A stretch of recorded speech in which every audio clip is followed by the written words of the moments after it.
Halo semuanya, kali ini kita akan membahas bab 13 mengenai strategi bisnis internasional. Di slide berikutnya, saya akan menyampaikan mengenai definisi dari strategi, kemudian hal apa saja sih yang perlu dilakukan oleh perusahaan dalam hal strategi bisnis internasional. Strategi perusahaan adalah suatu tindakan yang diambil manajemen untuk mencapai tujuan perusahaan. Ada banyak sekali langkah-langkah yang dilakukan untuk perusahaan bisa mencapai sasaran-sasaran mereka. Dalam mengejar strategi, salah satu tujuan dari perusahaan selain profitabilitas juga pertumbuhan laba. Kalau kita lihat dari definisinya, profitabilitas adalah tingkat pengembalian yang diperoleh oleh perusahaan atas modal yang diinvestasikan. Dan pertumbuhan laba adalah persentase kenaikan laba bersih dari waktu ke waktu. Yang diinginkan oleh perusahaan adalah perusahaan mendapatkan profit, dan profit itu atau laba itu tidak tetap, tapi diharapkan laba itu selalu mengalami peningkatan. Nah, untuk menilai adanya valuation dari perusahaan atau harga dari perusahaan itu dilihat dari sisi profitabilitas yang didapatkan dan juga pertumbuhan profitnya atau pertumbuhan labanya. Dan untuk mencapai laba, maka salah satu strategi yang bisa dilakukan oleh perusahaan adalah mengurangi biaya dan menambah nilai dari produk dan juga meningkatkan harga kalau memang produk itu punya keunikan tersendiri. Dan untuk membuat supaya ada pertumbuhan laba, perusahaan perlu untuk membuat suatu produk itu dapat terjual dengan baik di pasar, kemudian bisa juga dengan menambah segmen baru atau masuk ke pasar baru.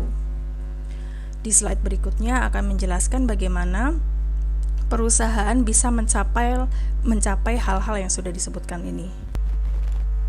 Untuk menciptakan profit bisa dilakukan banyak strategi untuk mencapainya. Salah satu yang bisa dilakukan adalah strategi diferensiasi. Jadi kita membuat suatu produk itu sangat berbeda dibandingkan produk pesaing dan customer mau membayar lebih karena dia merasa produk itu punya keunikan.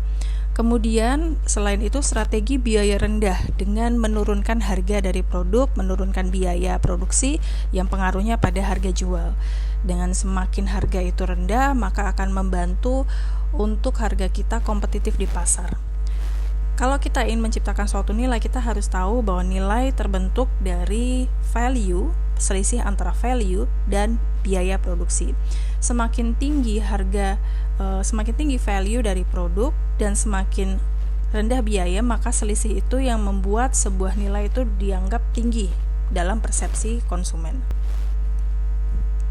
Bagaimana kemudian konfigurasi operasional perusahaan itu bisa dilaksanakan? Operasi suatu perusahaan dapat dianggap suatu rantai nilai yang terdiri dari serangkaian aktivitas untuk menciptakan nilai yang berbeda, termasuk di dalamnya ada proses produksi, pemasaran, manajemen material, penelitian dan pengembangan atau research and development, sumber daya manusia, sistem informasi, dan infrastruktur perusahaan. Untuk menciptakan nilai dapat kita bagi menjadi dua kegiatan. Pertama adalah primary activities atau kegiatan utama yang di sini dilakukan berdasarkan research and development, kegiatan untuk menciptakan produk melalui produksi, proses penjualan, proses pemasaran dan layanan pelanggan.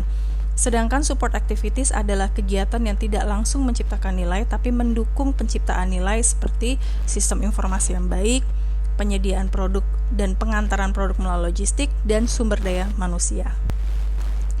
Di gambar ini kita bisa melihat aktivitas yang menjadi aktivitas pendukung dan aktivitas utama. Seperti tadi ya, dalam kita menciptakan produk, kita harus melakukan research and development dulu. Kita harus melakukan survei pasar, selera pasar itu seperti apa, perkembangan pasar itu sedang bagaimana, kemudian membuat sampel produk. Kemudian setelah itu menghasilkan produk melalui struktur dan proses produksi. Setelah produk itu jadi, kita pasarkan, kita jual, kemudian setelah produk itu dibeli oleh customer pasti akan selalu membutuhkan layanan dari perusahaan melalui customer service. Dan semua aktivitas tersebut didukung oleh aktivitas melalui sistem informasi dan teknologi yang baik, kemudian logistik yang baik, infrastruktur yang baik, dan juga sumber daya yang berkualitas tinggi dan punya skill yang baik dalam mendukung aktivitas. Bagaimana perusahaan dapat meningkatkan keuntungan melalui melakukan ekspansi secara internasional? Perusahaan internasional bisa melakukan beberapa hal ini untuk melakukan ekspansi internasional. Pertama, perluas pasar mereka. Yang awalnya mereka menguasai pasar domestik, mereka kemudian sekarang mulai menjual di pasar internasional. Kedua, mereka bisa mewujudkan yang disebut sebagai ekonomi lokasi atau location economics. Ekonomi lokasi ini adalah kegiatan menyebarkan aktivitas penciptaan nilai atau pembuatan produk atau jasa ke lokasi di mana aktivitas tersebut dapat dilakukan dengan paling efisien dan efektif. Kalau kita membahas mengenai efisien dan efektif, itu dua hal yang berbeda tapi tujuannya sama, yaitu mencapai tujuan.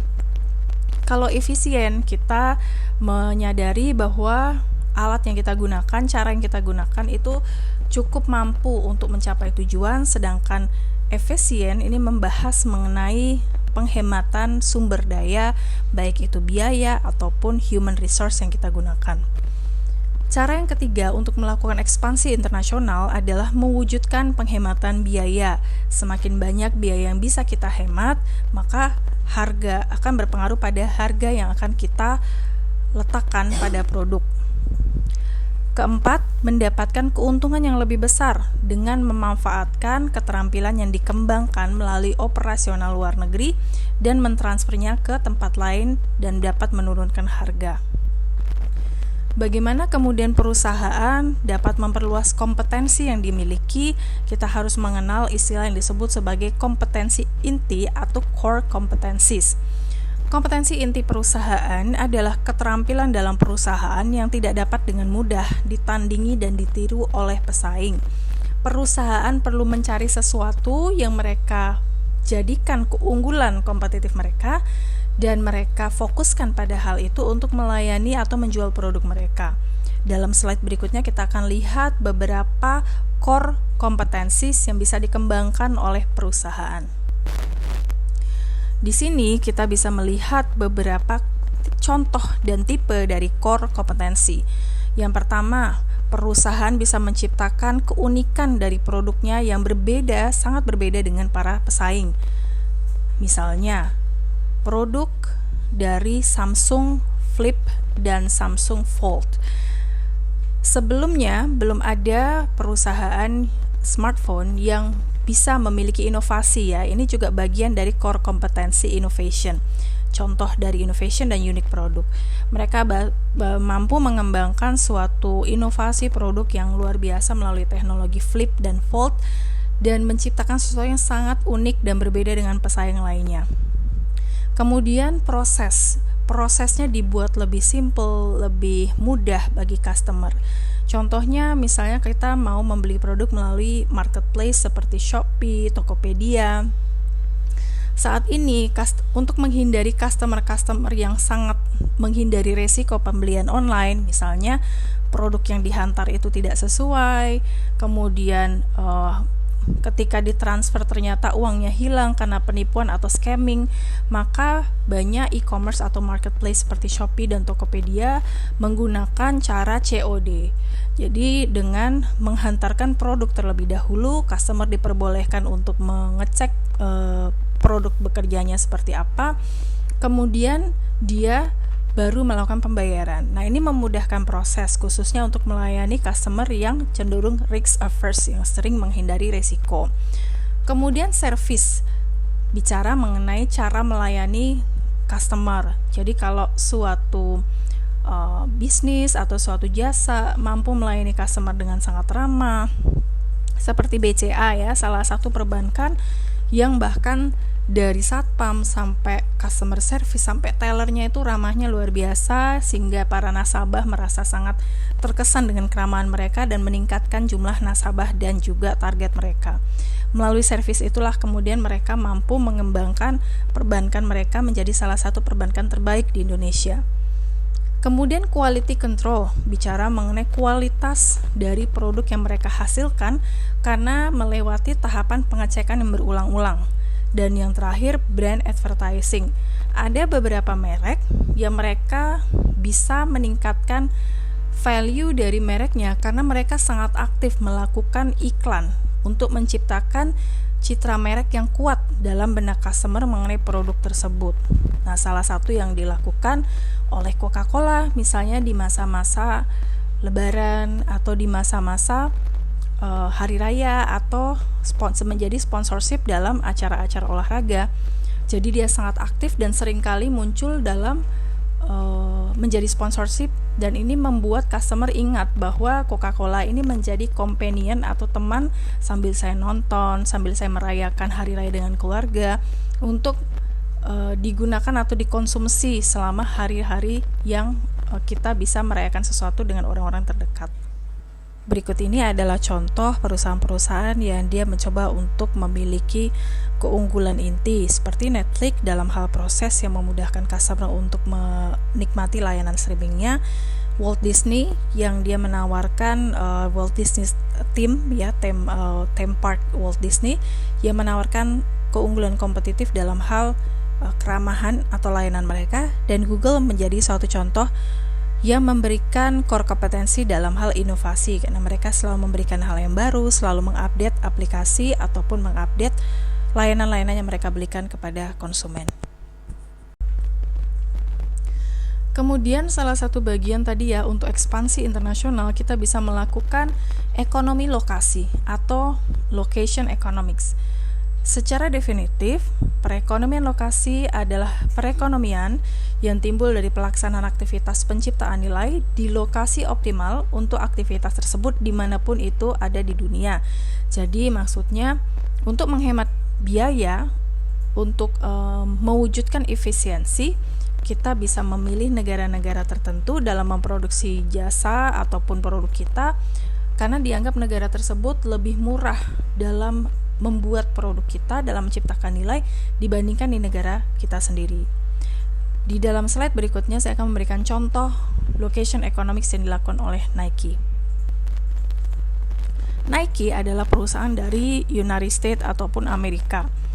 Nike ketika dia membuka pabrik di Amerika Serikat, kita tahu bahwa para karyawannya, para warga negaranya itu harus dibayar dengan mahal karena mereka juga dibebankan pajak yang tinggi.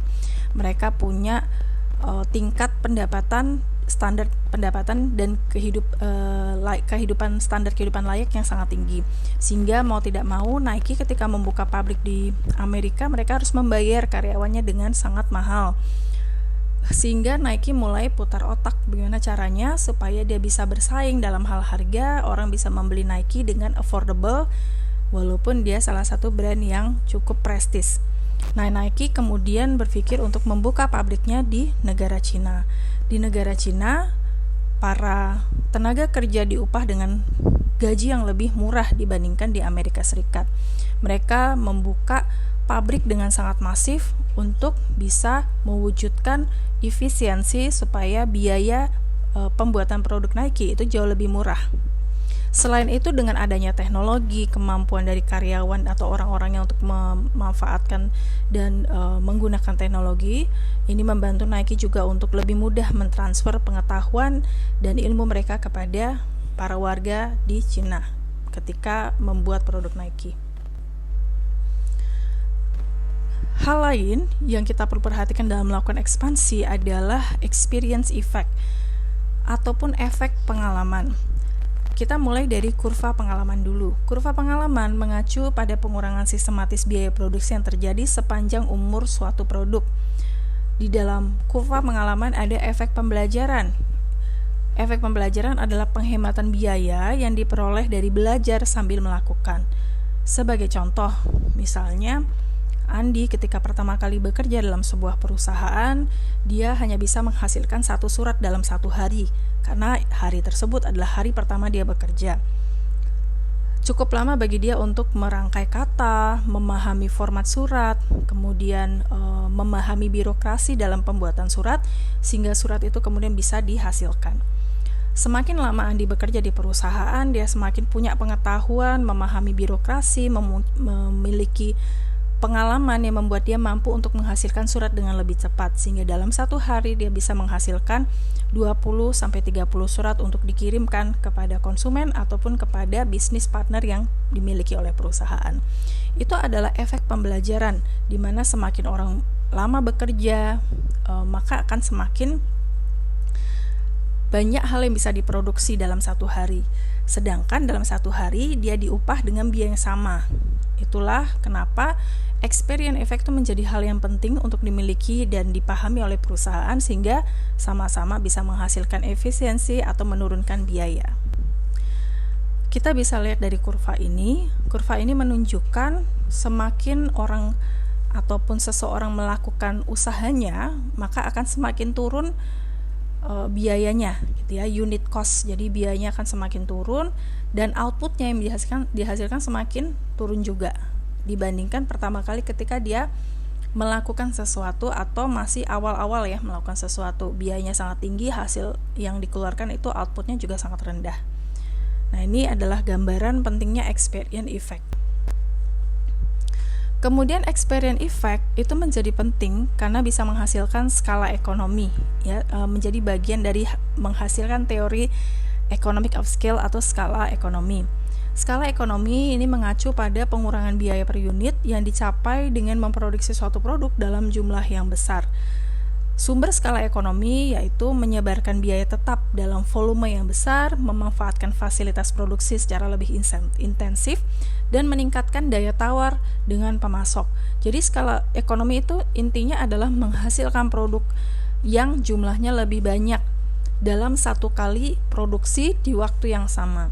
Sebagai contoh, kalau Anda custom kaos, harga satu kaos yang di custom biasa akan jauh lebih mahal dibandingkan Anda memesan dalam satu pesanan itu 100 kaos. Satu kaos itu bisa dihargai 100.000 karena ada desainnya, ada gambar yang harus dicetak. Tapi kalau Anda mesen 100 kaos, harganya bisa sampai satu piecesnya 40.000.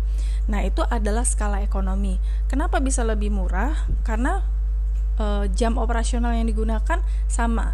Mestinya sama-sama bekerja dalam 1 jam atau 2 jam dalam memproduksi satu kaos dibandingkan 10 kaos, sehingga kita bisa menghasilkan biaya yang lebih rendah.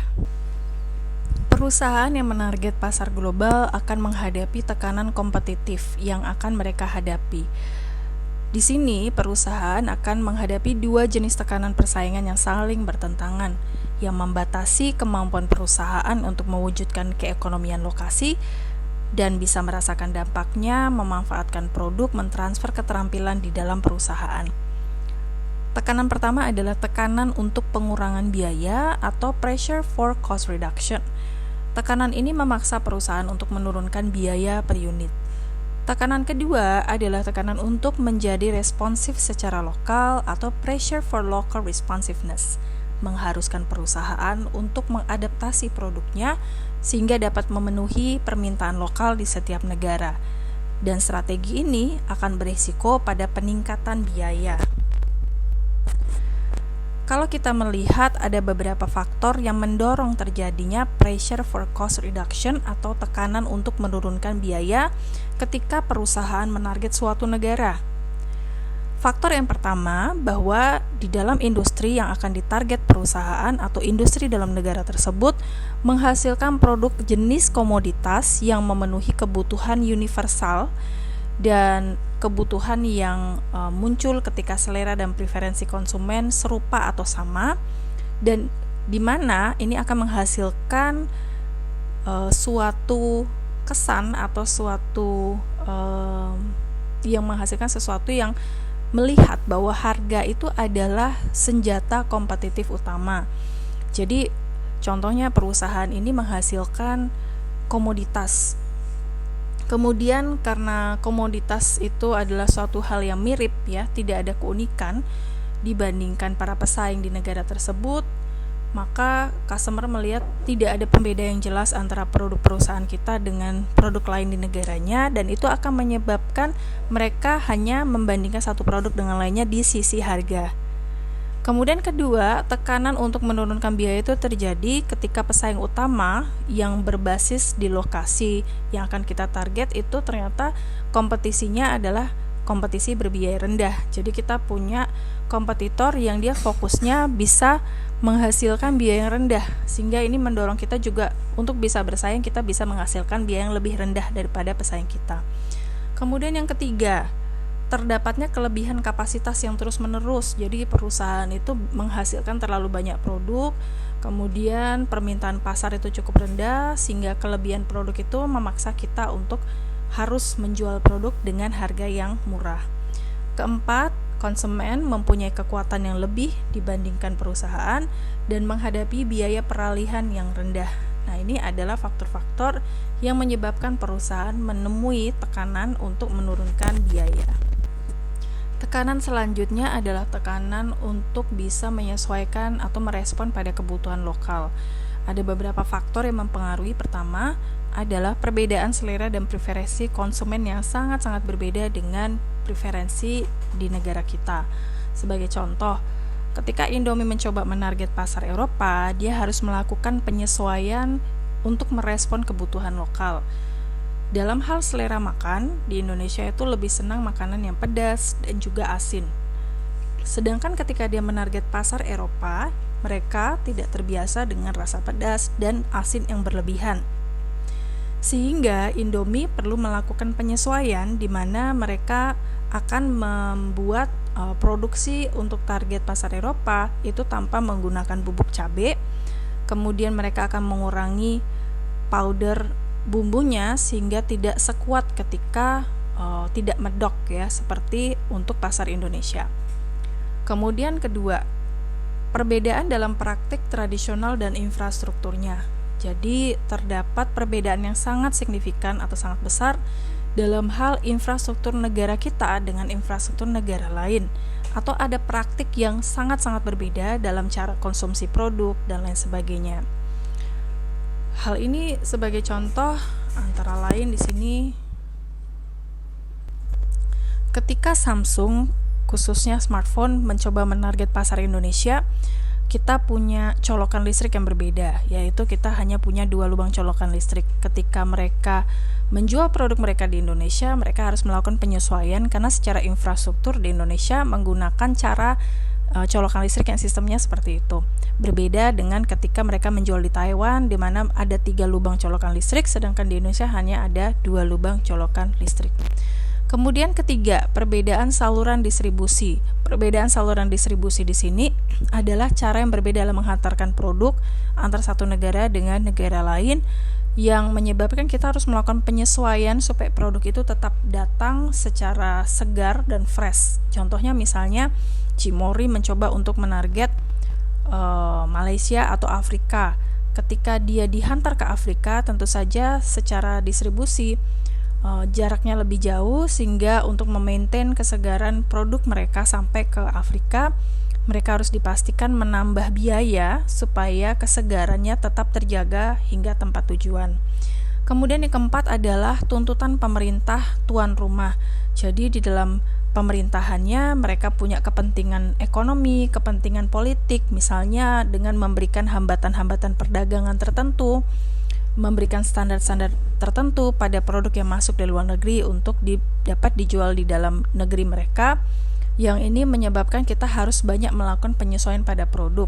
Ada banyak contoh yang dilakukan oleh negara-negara lain seperti di Taiwan. Dalam contoh-contoh sebelumnya, Indomie harus mengubah bahan baku produknya dengan cara tertentu sehingga memenuhi standar untuk bisa dijual di Taiwan, dan mie sedap harus melakukan penyesuaian di Singapura atau Malaysia dan juga di Korea Selatan ketika mereka harus masuk ke sana karena dianggap bahan bakunya itu kurang baik, sehingga untuk bisa melayani pasar di negara tersebut dia harus melakukan dan mengikuti standar yang berlaku. Di sini kita bisa melihat ada beberapa strategi yang bisa dilakukan perusahaan untuk menghadapi tekanan dalam harga dan juga tekanan terhadap respon lokal. Ketika kita menghadapi tekanan yang cukup tinggi untuk menurunkan harga, sedangkan tekanan untuk menyesuaikan kebutuhan lokal itu rendah, kita bisa menggunakan Global Standardization Strategy.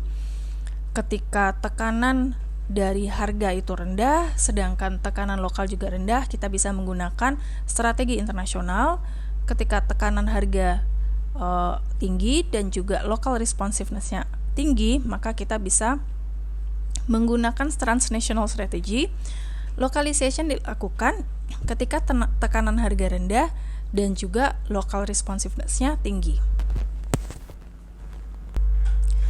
Global strategy dilakukan untuk menghadapi tekanan tinggi pada pengurangan biaya dan rendahnya responsivitas lokal.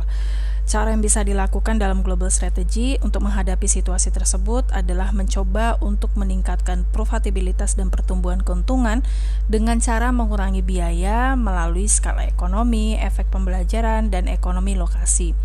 Jadi skala ekonomi yang seperti kita pelajari sebelumnya, kita memproduksi dengan jumlah yang besar, kemudian kita meng-hire orang-orang yang sudah punya pengalaman, dan kita mencari negara yang bisa menghasilkan efisiensi dengan lebih baik dibanding ketika memproduksi negara kita. Dengan melakukan hal tersebut, kita fokus untuk mengurangi biaya dari operasi produk kita dan akan berpengaruh pada harga. Strategi ini sangat fokus pada skala ekonomi, menawarkan proses yang konsisten di setiap negaranya, memperhatikan efisiensi biaya dan produk yang serupa dari pasar yang berbeda. Sebagai contoh adalah produk Pfizer dan juga Microsoft. Jadi Microsoft di sini adalah produk teknologi yang dia seringkali tidak akan merubah komposisi produknya ketika dia menarget produk ketika menarget negara yang berbeda, karena mereka punya teknologi yang cukup bagus. Tetapi untuk Microsoft bisa bersaing dengan perusahaan-perusahaan lainnya untuk masuk ke suatu negara, dia harus melakukan penyesuaian pada harga, karena tingkat kemampuan orang untuk membeli Microsoft akan berbeda, karena dia produk teknologi biasa sangat mahal. Dan misalnya di negara Indonesia seringkali terjadi pembajakan karena harga untuk membeli software ini itu cukup mahal. Nah ini ya, sehingga Microsoft harus membuat suatu kebijakan ya untuk mengurangi harga. Strategi internasional ini bisa dilakukan ketika mereka menghadapi situasi di mana rendahnya tekanan pada harga dan rendahnya responsivitas lokal. Jadi mereka tidak punya tuntutan ya untuk mengurangi harga dari produk, dan tidak punya tuntutan juga untuk menyesuaikan dengan kebutuhan lokal. Hal ini terjadi biasa pada produk-produk yang punya keunikan yang sangat tinggi, kemudian memiliki brand yang sangat kuat. Contohnya seperti motor Harley Davidson. Produk ini pertama kali diproduksi di Amerika Serikat, dan customer membeli produk ini tanpa perubahan atau kustomisasi apapun, sehingga mereka akan membeli Harley Davidson dengan model yang sama seperti di Amerika Serikat. Strateginya adalah ya dijual apa adanya, dia tidak perlu melakukan perubahan apa-apa, dan setiap negara yang ditarget itu juga akan mau dengan sukarela membeli dengan harga yang mahal seperti dijual di Amerika. Dia tidak perlu melakukan penyesuaian pada harga, tidak perlu melakukan penyesuaian atau custom tertentu pada produknya, karena memang produk ini biasa terjadi pada produk-produk yang sangat unik. Strategi berikutnya adalah transnational companies, di mana dia menghadapi tekanan biaya yang tinggi dan daya tanggap lokal yang tinggi pula. Jadi mereka harus menyesuaikan harga, juga menyesuaikan komposisi produk supaya bisa disesuaikan dengan selera masyarakat di tempat yang dia target. Untuk mencoba melakukan hal ini bersama-sama, dia harus mencapai biaya yang rendah melalui ekonomi lokasi, skala ekonomi, efek pembelajaran, memiliki pembedaan yang sangat besar dalam penawaran produk di seluruh pasar geografis untuk memperhitungkan perbedaan selera lokal dan mendorong aliran keterampilan multi arah antar berbagai anak perusahaan dan jaringan perusahaan operasional global perusahaan. Intinya, mereka selain menurunkan biaya, mereka juga harus punya pembeda gitu ya, yang berbeda antara satu negara dengan negara lain. Sebagai contoh di sini adalah Unilever. Unilever di sini adalah suatu produk yang berasal dari Inggris. Nah, ketika dia mencoba menarget pasar Indonesia, dia menyesuaikan sabun dan juga shampoo yang mereka jual. Contohnya Unilever menghasilkan Sunsilk. Sunsilk adalah shampoo yang berasal dari Indonesia, dan dia merupakan bagian dari produknya Unilever. Akan tetapi Sunsilk di sini menggunakan bahan baku lokal seperti kuning telur, ginseng, kemudian bahan bakan lokal yang mudah ditemukan di Indonesia untuk menunjukkan kearifan lokal dan selera yang sesuai dengan pasar Indonesia. Selain itu, McDonald's ada contoh lain dari transnational companies. Karena McDonald's yang berasal dari Amerika Serikat, mereka menjual produk yang biasanya berisi burger dengan daging non halal seperti babi, kemudian mereka juga menjual beef sapi. Tapi ketika dia menarget pasar India, tentu saja beef burger itu tidak dijual di India, akan diganti dengan daging lainnya seperti ayam, ikan, dan lain sebagainya. Karena sapi di negara India dianggap sebagai hewan yang sangat holy atau kudus sehingga dan sangat didewakan, ya, dihormati. Berikutnya adalah localization company. Perusahaan yang menghadapi atau menggunakan strategi ini menghadapi situasi tekanan biaya rendah dan responsivitas lokal yang tinggi. Dia tidak memiliki masalah dalam hal untuk mengurangi biaya, akan tetapi dalam hal selera pasar dia harus melakukan penyesuaian. Sebagai contohnya di sini adalah Netflix, seperti Netflix dan juga Heinz. Heinz ini adalah produk saus, dan ketika dia masuk ke pasar Indonesia, tentu saja selera Indonesia adalah saus itu harus yang spicy atau pedas, dan mereka ketika punya chili saus itu tidak sepedas untuk target pasar Indonesia. Jadi mereka harus menyesuaikan dengan selera pasar Indonesia untuk bisa berhasil.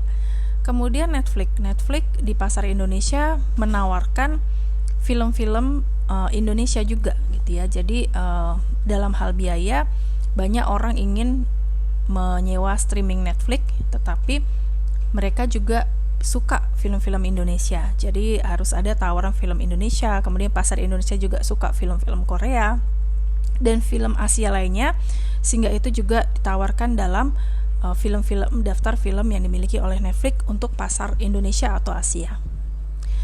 Demikian materi yang disampaikan terkait dengan bab 13. Terima kasih sudah mendengarkan.